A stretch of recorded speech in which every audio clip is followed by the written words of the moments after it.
Welcome to the Black Country Business Podcast. I'm Andy Hemming. And I'm Lewis Haydon. This is your guide to help you get more money, more freedom from your business. Today we're going to be talking about coach, manage or lead. What are they? When should we do them and why?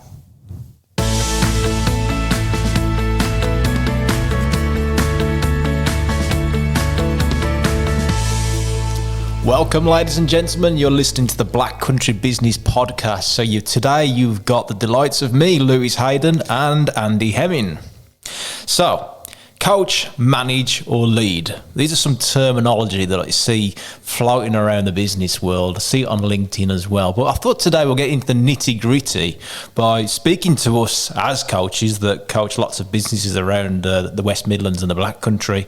So to find out what our take is on it, because it can really make a difference if we get this terminology right and understand the true meaning of it.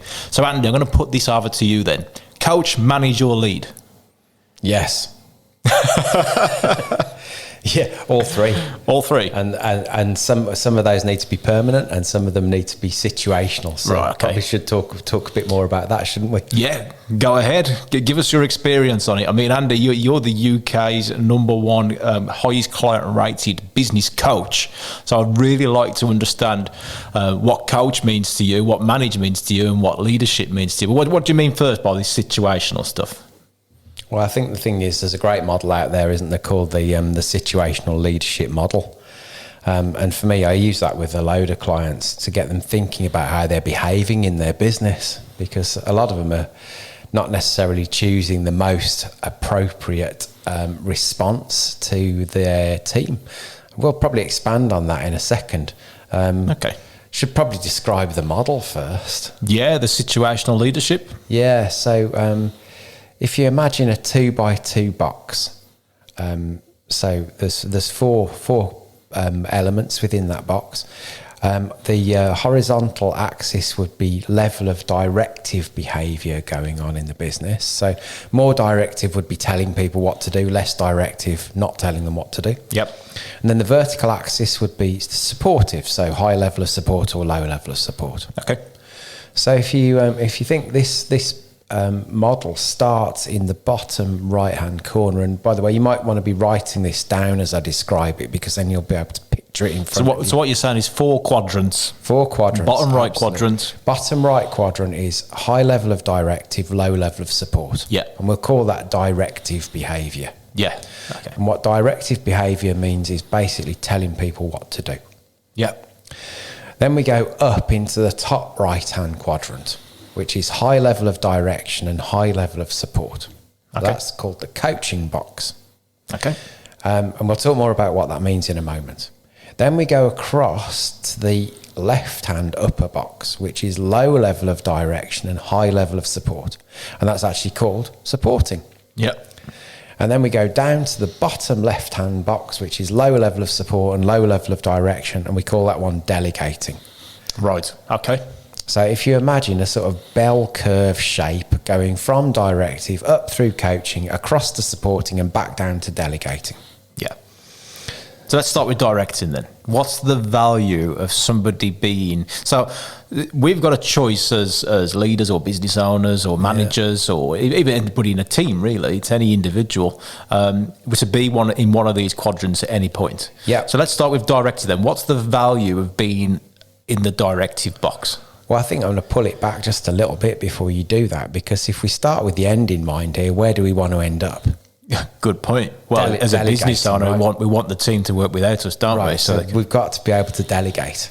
Yeah. So the reason that this curve goes in the direction it does is because we want to end up in the delegating box. That's the only way our business can work without us. Absolutely. Yeah. So you're right. The first point on that is directive. But what I want you to think about when you're considering this model is, if you can't delegate right now, then you have to go back and look at what level of support you need to give. And if you can't achieve what you want by giving support, then you have to look at where you need to coach. And if you can't coach it, it's because you haven't taught it yet. So you've got to direct. So the bell curve works in both directions, hence back to where you're starting from, which is the directing element, directive box. So directive, and there's one really, really important thing that we need to consider as well, the prerequisite for delegation. You can't delegate unless you've got systems in place. If you haven't got systems in place, then you're abdicating. Okay, what's the difference between that then? What's abdicating? Okay. So abdication is where people give their team members stuff to do without having taught them the way to do it. So they're relying on the business, the person in the business knowing what to do, but not doing it in the way that the business wants it done. Right. So what do I mean by that? The stupid example that I give clients is, imagine, let's consider the best systemized business in the world, McDonald's. You're always going to get a certain quality of beef burger there, whatever your opinion on that quality is. But it'll always be the same. It'll always be the same. So a brilliant system. That's why 24-year-olds can manage that business. The business owner doesn't have to be there, and it can be crewed by 16 to 17-year-olds because brilliant systems run that business. So essentially, what are we saying? In the absence of those systems, or the team members being taught those systems, do you think the level of consistency of those burgers would be the same? And the answer is probably no. Let's imagine we hire somebody from KFC, bring them into the business, they're all excited about their new job, and then we go, right, get on with it. Well, you've got this really motivated employee running around the business looking for chicken. Now, apparently there is some chicken in McDonald's, and I'm not here to give any opinions on that, but what we're saying is you've got a well-motivated employee who's not doing it the McDonald's way. Yeah. Now, why is that any difference to a lot of the businesses out there? How many businesses do we come across as coaches where they've hired a salesperson, for example, and said, go and get us some sales? So they're completely abdicating the responsibility for sales. And then guess what? When it doesn't work, they can turn around and go, well, we've hired a salesperson. That doesn't work. There you go. So delegating is the fact that we bring a salesperson into our business. We've got a sales process that we own, and we train them in the sales process so we can hold them accountable to it. And that is true delegation. In the absence of that, it's abdication. So hopefully that clears up the point. Yeah. I mean, that's great. That's a great point for the listeners right now. Right. Business owners, are you abdicating or are you delegating? Big difference. Absolutely. So if you think about it, we come right back round the bell curve now to directive. And what is that box about? Train the system, right? Because you see, a lot of business owners spend too much time in that directive box, telling their team what to do. Now, I always think that's like attaching a bungee cord, because what it's saying is, go off, do that. So they run scurrying off now, really motivated at the fact they can go and take an action. And then they take the action, they have to come scurrying back on their bungee cord to say, what should I do next? Exactly, yeah. A lot of firefighting happens there as well, Andy. It absolutely does, yeah. Yeah, if you can just imagine, okay, go ahead, go and do this. And then as soon as something happens that goes wrong, they're not there prepared to look at it from their angle or do anything about that. Absolutely. And the reason for that is because there's no system to train. Yeah. So as a result, what crops into most business owners' heads is, oh, well, I've told them to go and do it. They haven't done it how I wanted it done. So it's just easier if I do it myself. Absolutely. And then they can sign themselves to a life of misery and low value work. Yeah, I mean, just to go into the low value work, that's doing the small jobs that anybody can do. But because they haven't got that trust to delegate it, then they end up doing it forever. And how can they trust to delegate it if there's no system to delegate to? Absolutely. And the amount of times as business coaches we hear, I just haven't got the time to grow my business. Well, there's more to growth than just doing more work. Absolutely. So if we thought about it in the context of having a system, then the directive box becomes train the system. So effectively, you can call it show and tell. Here's my system. Let me walk you through it and let me make sure you understand it. So we're both on the same page. And I can now hold you accountable to that system, you operating it. So this operates to the process of the business, not your interpretation of how you think this business should be run. So that's the directive box. Okay, so let's talk about the coaching then. So you said the coaching was the next part of the bell curve, which is the top right-hand quadrant. Yeah, absolutely. So what is coaching all about? For me, it's about confirmation of understanding. Because what we've actually done is, if we've trained the system, now we have to see how well that person has learnt the system.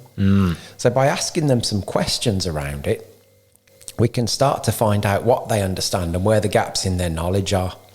Now, it'd be very difficult to do that if we hadn't trained the system, because we'd be trying to draw out of them something that's not there.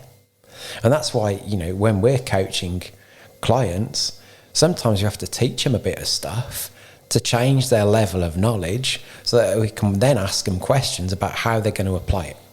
Yeah, absolutely. And I mean, this is where the performance criteria comes in as well, isn't it? If we can coach it, we can actually get more performance from that by finding where those gaps are in that knowledge. And not just for business owners, but this also goes for the business owners, managers and their teams as well.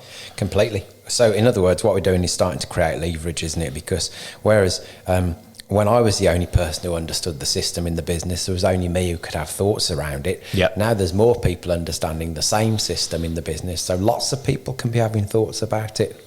It's really interesting you say this, Andy. I mean, as a coach as well, I always say the definition of a coach. Well, what does a coach do? If you imagine a coach as a vehicle, it gets them from A to B. And that's what we do as business coaches. We find out where that business owner wants to get to and the team wants to get to. We move them from A to B. So really, for the business owner that's coaching their team, that's what they're doing as well. They're taking it to that next step. It's interesting how you said as well, the directing stage before it. That's more like the teacher, isn't it? Yep. So if you can imagine, a lot of people out there right now are thinking, oh, what is a coach? But in the UK especially, we don't have the same sort of coaches as like the rest of the world, like in America and things, where you get football coaches on the sideline wanting to see us perform. Yep. We would go out there and actually do the work. So when we say coach in the UK, a lot of people think coach as teacher, yep, because we've only been brought up with a 9 to 5 of the school life and being taught that way. So it's really interesting that to get clarity on this definitions and understanding what the different terminology means. Yeah, very much so. So, I mean, coach is an integral part of that situational leadership model, because what it really shows us is what we've got left to teach, and what we can actually then start to let people run away with. And actually, important to just consider what impact this has. So when we're in the directive box, when we teach a system to people, what they tend to get is short-term motivation and short-term results, because they only know what they know at that point. When we go into coaching, then we tend to find out that motivation and results are variable, because they'll go away and sometimes they'll get it right and sometimes they won't get it right. So the motivation and results are variable, but we have to take that as a natural evolution in people's development capability to get to that final point of delegation. So it's okay that they make mistakes, and the system should offer them some guidelines to stay within so the mistakes are minimised, if you like. Interesting. Okay, so next quadrant then, top left quadrant. If you can still imagine that in your head, you got supportive up the top left. Yeah. So high support, low direction. Yeah. Yeah. So now it's more a case of, okay, well, look, I've taught you the system. I've checked that you understand it. Where do you need my help? So if you think about systems, we talk about systemize the routine and humanize the exception. So really, that's the 80-20 rule. 80% of the time, the system should be executable by the team member on their own without any intervention. 20% of the time, you might need to step in. So that would be where supporting comes in, essentially. So less of the time, your involvement is now needed in that system because the system's starting to work and the person's well trained in it. And then we go to delegating. Yeah. Whereby the system operates and the person runs the system. So that's the situational leadership model. But if you think about it, we started this talking about coach, manage, or lead. Mm-hmm. So coach is one element of that situational leadership model. Talk about manager and leader then. I mean, it's such a big buzz thing at the moment, Andy, to see, who's been on LinkedIn. So the listeners out there, who's been on LinkedIn lately and seen that picture of manager and leader, or boss versus leader as well. The boss sitting on the back of the at the back of the cube with the wheels on, and all the people in the staff pulling it up the hill, and the leader's the person at the front pulling up with the team, helping them. For me, that's just there's a bit of delusion there around that, because you still need managers and bosses and leaders, don't we? They're all different. It's not one versus the other. Agreed. They all have their right role in an organisation. Agreed. And in the same way as we have to choose when to coach in that situational leadership model, you see, it's called a situational leadership model. So when should you be leading in that model? Always. Yeah. I mean, let's cover leadership next, because for me, whereas coaching is you choose it at the right time, leadership is something that happens all the time. Permanent, yeah. Because leadership is mostly behaviour driven. We lead people and we manage systems. So we're going to talk more about that when we get to management. But leadership is a permanent behaviour thing. If we're not congruent in our business, how do we expect our team to be congruent? The fish stinks from the head down, as they say. So if I'm not playing by the culture of my business, how would I expect anybody else to play by the culture of my business? That's leadership. What are your thoughts on this? Yeah, for me, it's about being that person all the time that someone looks up to. So if you're not that person when people aren't looking, then that's not being that congruent level. So it's being that leader, regardless of the situation. People are always going to see you as that leader and who they look up to. So for me, it's more to do with who do you need to be to lead this firm forward. I agree. And I mean, if I had to take that into the context of some of the stuff that we do as coaches, I regularly hear clients talking and saying, what do you think Andy would say or do in this situation? Not because they're looking for me to take ownership of it, but just as their coach, I do lead them in certain circumstances. I demonstrate our behaviour and thought process, which, because we're aligned with each other, they would feel comfortable using as a reference point in their decision making. So I become a leader in their business. Doesn't mean I run their business. It just means that some of the things that I do become examples of the way things can be done. Well, this is it, isn't it? I mean, there's two ways as looking at this as well, Andy, is that how are you conveying leadership? How are you conveying that you are a leader to look up to in this? And from what you just said, what about yourself? So are you being a leader? What about what's going on in your psychology, the construct in your mind? Am I being a great leader right now? And also, are the team seeing me as a good leader right now? Very much so. Go on, expand. So it's interesting. Well, yeah, I mean, if you're not, how can you actually take that business to the next level? We spoke about vision in the first episode of this podcast series. Yeah. But how are you ever going to achieve that vision if you're not the person who's behaving in line with that vision? Yeah. So when you go back to that congruency, it's right, okay, I am behaving in line with that vision and doing and becoming a part of that culture, not turning around and telling people off, you need to be like this, setting the example. And also, like you said, if there is a situation where it comes up to it and it needs you to up yourself and be the leader right then, how are you going to do that?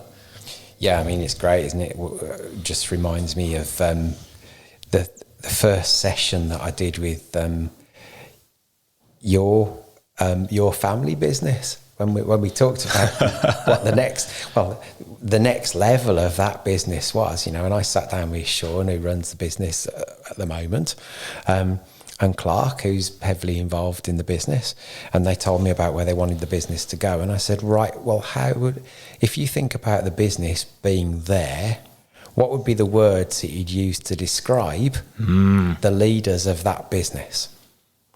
And they came up with some words which actually gave them some very clear focus in terms of the people they needed to become. Because you don't start acting like that person when you get that business, you start acting like that person to become that business. That's right. What comes first, the chicken or the egg? Absolutely. It's like what we were talking about last time, do corporates have a vision and then become a corporate, or do they become a corporate and then decide to write the vision? So, it's the same thing, isn't it? But that become that person. So, that's leadership as well. That's evolution of self to create evolution of the business behavior too. So let's put this into context of what's going on in businesses right now. For business owners listening right now, a lot of them are caught up in the coronavirus thing that's going across the world, pandemic. Yeah. For me, Andy, there's never been a time more important in the world for leaders to step up. Agreed. Yeah, agreed. I mean, if we think about it, let's take the average employee out there, and this is just observation, nothing more. The first question we have to ask is, where are they getting their news from? Because there are all manner of sources of news out there.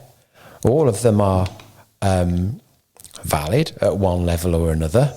Some are more objective than others.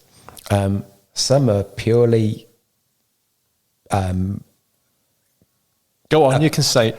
No, I'm just trying to think of the right word. Conjecture may be a bit strong. Very strong interpretation of personal opinion rather than facts presented accurately, I would suggest. So as a result of that, how many of our team members are getting their news from those sources as opposed to reliable sources? And if you look at the chaos that's been out there in the marketplace for the past couple of months, we need objective opinion. We need calm, considered, objective opinion presented to our teams that they keep their heads on. Yeah. And actually, if you look at it, lots of heads have fallen off, including a lot of business owners, with good reason. I understand that. Though other choices were available. If you think about what we did with our clients at the start of lockdown, the number one strategy was stabilise the business and sort out the communication strategy so this was taken care of in the business. Yeah. Because leadership was paramount at that point. We had to keep everybody corralled and stable so that they could still perform in the business. So, leadership transcends everything we do. And then so does management. Let's talk about management then. What's the difference? Well, we lead people and manage systems. Yeah. So I take you back to the situational leadership model and say, you can't manage something that isn't there. So in the same way as coaching is one element of that situational leadership model and a very valid element, management transcends it as well. But we have to start with a system to manage. Because management is about objectivity, it's about measurement, it's about numbers, it's about logical decisions. And in the absence of those systems, then we have no homogenization in the business, if you like, because people are interpreting the way things should be done in the way they think they should be done rather than done consistently. So there's nothing to manage. And then people get really miffed off when they don't get the results they expect because, well, why would they? Well, this is it. It's not like it's two ends of the spectrum like that's being put out there at the moment. It's not manager versus leader. It's manage and lead. Absolutely. And by the way, who can manage a system? Anybody who's been trained in the system. And who can lead? Anybody. So the direct idea of manager, okay, that doesn't have to be a manager-team member relationship in my mind, because you see, if you're engaged enough, if your team are engaged enough in where you want to go and where the business is going, then are they capable of managing their own system and improving it? Yeah, of course they are. So anybody can be a manager. That's not status. That's about thought process. Interesting. It's not about status, it's about thought process. I like that one. Yeah. So what we're saying actually is this, that anybody in the business can be a leader. Yeah. Provided they're clear enough on what the expected levels of behaviour are, because we lead by example. Everybody can do that. Everybody in the business can be a manager, provided that they're managing a clearly communicated and trained system, because who do you want to take ownership and responsibility for the results in your business? Do you want to take it, or do you want them to take it as the team? Therefore, they have to manage themselves. And anybody can be a coach, because There's nothing wrong with questioning somebody's understanding of something to see whether they truly understand it or still need some training. You've been listening to the Black Country Business Podcast. If you have any questions about what we've been talking about today, then always feel free to reach out and speak to one of our coaches. We're here to help. Otherwise, if you have any value from this episode and you think that there could be any other business owners out there, any friends or anybody that you know that's in business that could really value from this episode, then be sure to share it with them as well. Catch you next time.